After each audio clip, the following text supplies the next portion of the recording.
Hello, I'm Morris Kohansky, Wilderness Living Skills and Survival Instructor. Here I'm going to talk about the DVD. One is called Birth of Fire, the other one is called Bushcraft Fires. Now these two DVDs cover the subject of the use of fire primarily as a source of warmth in the boreal forest. The boreal forest produces tons and tons of inexhaustible supply of firewood. Of course, it's very combustible because the boreal forest becomes more and more combustible until finally a forest fire will clear the slate and nothing may stop it.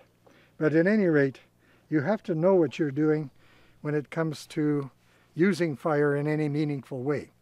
And I find in the general literature, if there's two subjects that are poorly covered. One is utilizing fire on a very practical and meaningful way.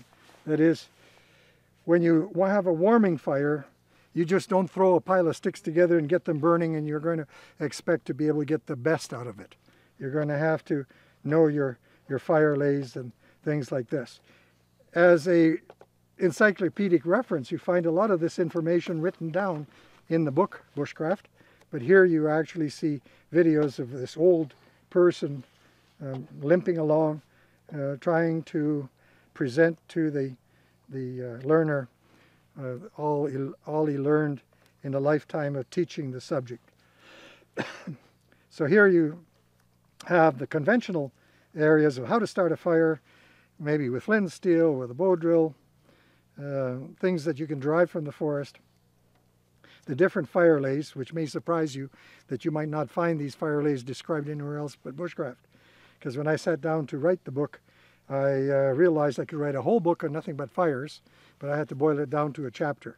And I said, well, what do I use most of the time? Well, the parallel log fire. So you focus on that, and the inverse cube law, and things of that nature. But at any rate, a lot of people gloss over fire.